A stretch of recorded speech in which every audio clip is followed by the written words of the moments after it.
This is the Roommate Investor. Here we teach the everyday person how to buy and grow a real estate portfolio to build long-term generational wealth.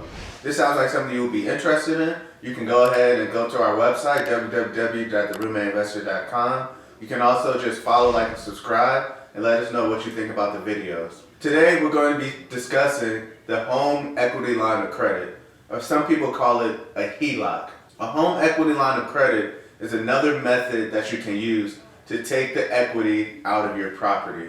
The equity in your property is the difference between what you owe on the property and what the value of the property is. For example, if the value of your property is $200,000 and you only owe $100,000, then you have $100,000 in equity. The only way to access this equity is by using a special type of loan or financial institution to pull the equity out of your home. Most two common ways to do this is through home equity line of credits or cash out refinances. Today we're discussing the home equity line of credit. So basically what you would do is, once you realize you have equity in your property, you will contact a lender. Only special lenders do HELOCs. You will contact these credit unions or special lenders to do your HELOC. They will look at the property by two ways. They will either, one, get an appraisal, or some can use the tax assessment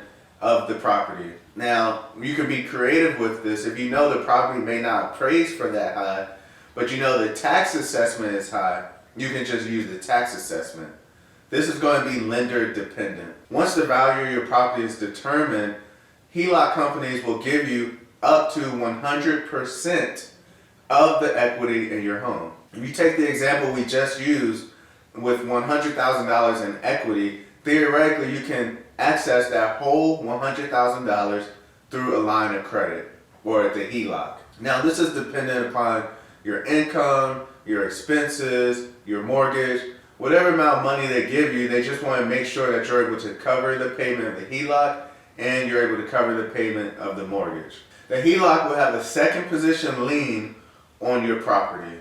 The first position lien on your property will be your original mortgage loan debtor, and then the second position will be the HELOC debtor. So once they determine what percentage of the equity they can give you, which may be 70%, 60%, and up to 100%, then you do minimum loan documents. Unlike a cash out refinance where you have to go through the whole loan process again, the HELOC will allow you to do minimum loan documents in order to get the loan.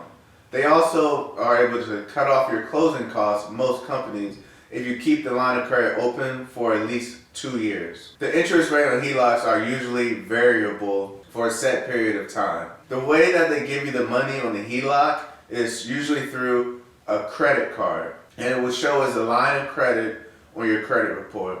Some people like to use HELOCs for additions or vacations or whatever, but if you follow the Roommate Investor, if you follow our teachings, we like to use this product to grow our real estate portfolio. When taking out a HELOC or any type of loan, new loan, you want to make sure that worst case scenario, you're able to pay the HELOC on top of the original mortgage.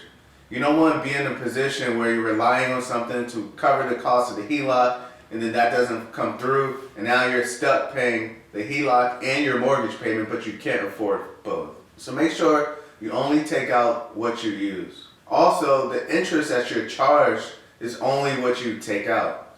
For example, if you get a $100,000 line of credit for HELOC, but you only use $20,000 initially, your interest rate is only being charged on the $20,000, not the $100,000. This is a major difference between the HELOC and other forms of equity recapture.